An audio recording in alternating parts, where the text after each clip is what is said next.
Mga kabagis, hello, good morning. Ito, magpapakain ako ng talbos ng kamote. Yan, kasi may dalawa or tatlo sa kanila na basa yung dumi, mga kabagis. So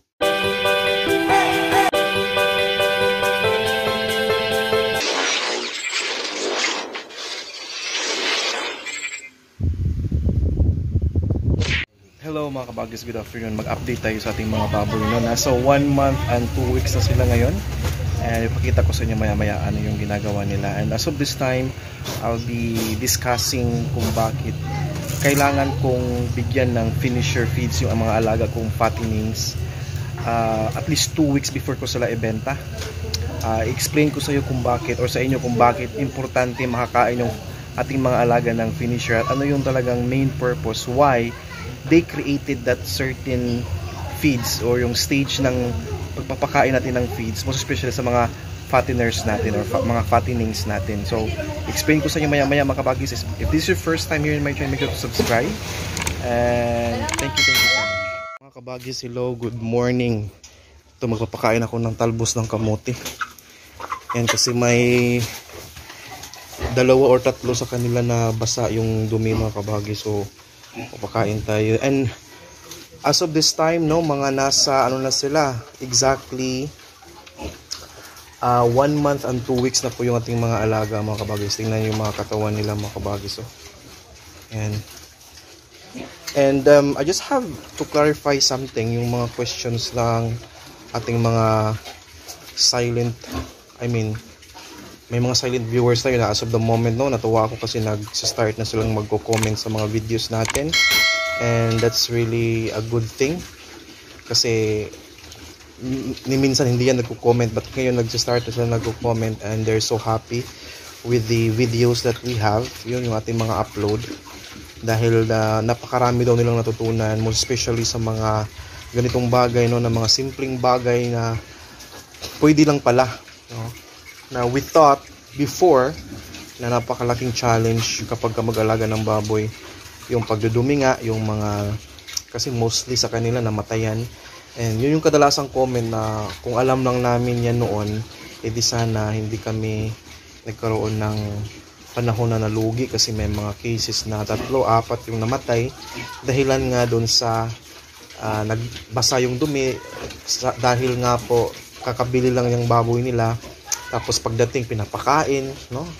Talagang sa tingin nila yun yung pinakamagandang alaga na nagawa nila, na kahit nagtakbo pa daw yung mga yung sinasakyan ng mga biik, shall we say yung multi-cab or yung basta yung kinakargahan ng mga biik nila, habang nagtatakbo pa pinapakain, dahil they think na isa yun sa napakagandang gawin upang masasabi mong inalagaan mo talaga yung nabili mong biik. But it's not really good, it's not really advisable na habang binibili mo or nasa biyahe pa kayo, pinapakain mo, pinapainom mo ng tubig, kasi pagdating kaagad ngayon sa bahay ninyo, either talagang hindi na yan, ibang-iba dyan, hindi na yan mag-imi-imik at saka kumbaga stress na yung mga mukha nila, and nagkukos ng pagdudumi, basa yung dumi nila, and there will be cases na mahirapan tayong agapan yun, kasi nga dahilan ng na-stress sila sa biyahe, tapos nagdudumi pa sila pagkarating nila. So yun yung problema. So ngayon, yun yung mga comment na na-receive natin, mga kabagis, na pwede lang palang iwasan yun sa pamaraan na pabayaan mo lang muna pagdating sa lalagyan, wag hindi mo pa inumin, hindi mo pa kainin ng ilang oras lang. Tapos yun, maiwasan mo na yung ganong klaseng mga pagkakataon o karamdaman ng mga biik natin na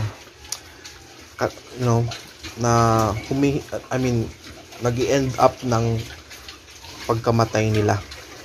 So yun, thank you so much. So ipaliwanag natin, mga kabagis, ulit itong it really doesn't mean, no, na nagbigay ako ng talbos ng kamote isang beses ang araw, yun din yung gagawin ninyo. So ika-clarify ko lang yan. So ginagawa ko yan, pwede din hindi mo nabigyan ng talbos ng kamote isang beses ang araw. mag-observe ka lang. Kung okay naman yung dumi nila, hindi na kailangan, hindi na dapat, or hindi na siya mandatory or necessary na pakainin natin ng ganon. Okay naman yung dumi nila. Kasi ito lang yung paraan natin mga kabagis to prevent, hindi to cure. I-clarify ko lang, hindi yan pang cure, yung talbos ng kamote. Hindi talaga yan pang cure ng mga basang dumi. Kundi, yung pagtatae, kundi ano yan, prevention yan. Piniprevent mo lang. Kasi kapag makita kung may sign na parang kumbaga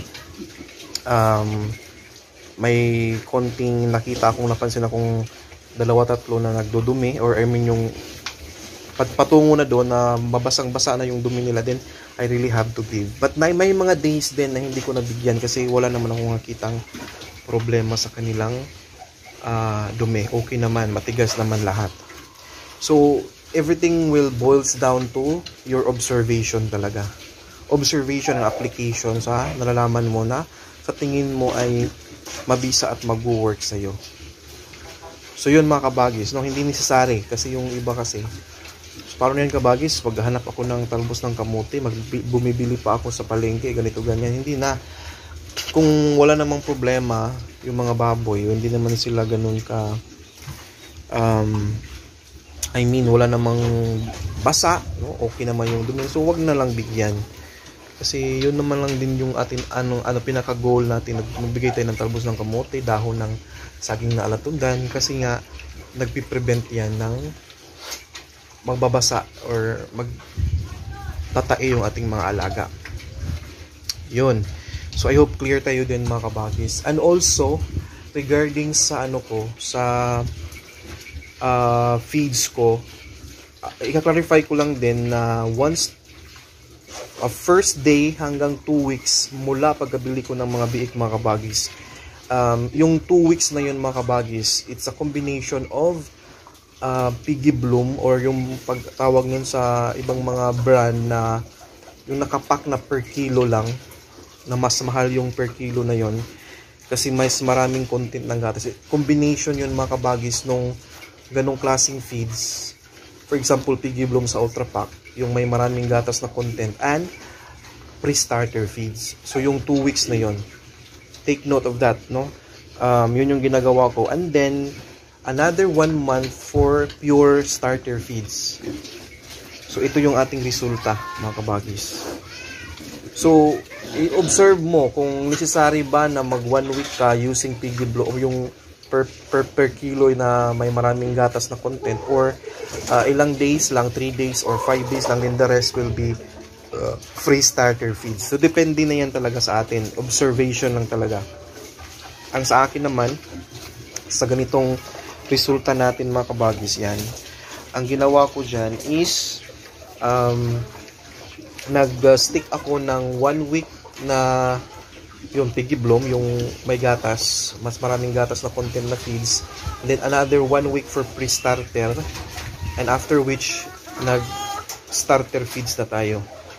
So basically by tomorrow, officially pure grower feeds na itong kakainin nila by tomorrow. So pure grower feeds. So ulitin ko, so pure grower feeds na tayo tomorrow, exactly 1 month and 2 weeks, and that grower feeds po is gonna be for 2 months consumption. 2 months yung grower feeds ko na papakainin natin yung baboy natin. There will be cases maybe na maging 2 months and 2 weeks din yung grower ko, but siguro depende na rin yun sa budget natin. But mostly 2 weeks lang, 2 months lang talaga yung grower, then mag-add na naman ako ng another 2 weeks para sa kanilang finisher. Ang may nagtatanong na kabagis, kailangan ba talaga ng finisher? Or pwede na ng grower na lang, and ibenta natin? Again, it's your call. Nasa sa inyo lang yan. But my explanation, don't take this against me ha.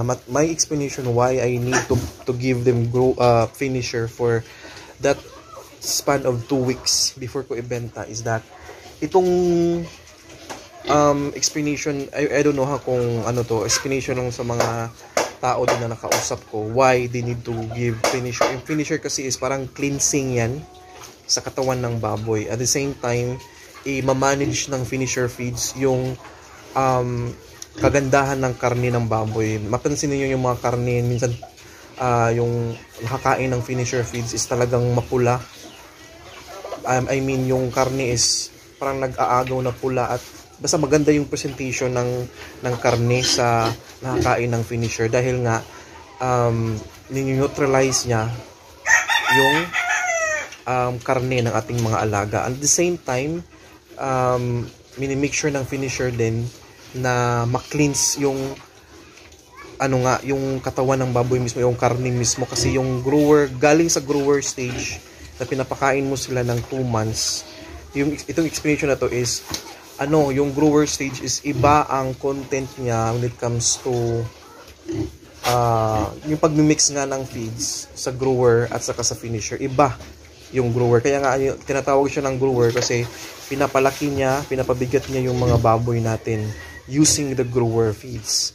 And then using the finisher feeds, ito yung kumbaga ibabalance niya lahat. So kung ang tanong ninyo, okay lang ba na grower idiretso na pagbenta, ang sagot ko again, it's your call.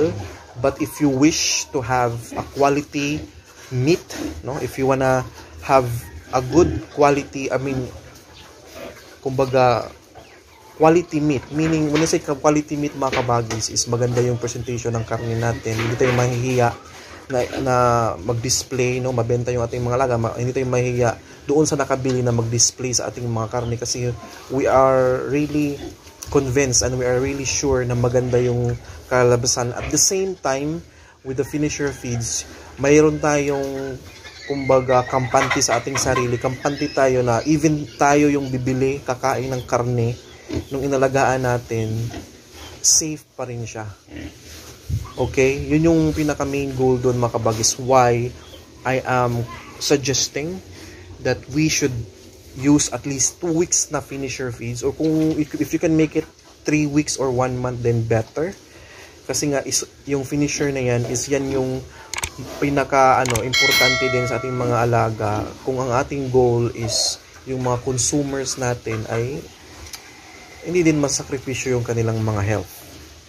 Alright, so yun yung pagkakaintindi ko sa finisher, and that's the reason why I will use finisher at least 2 weeks before ko ibenta yung mga alaga natin. And so far napakaganda ng ating karne mga kabagis.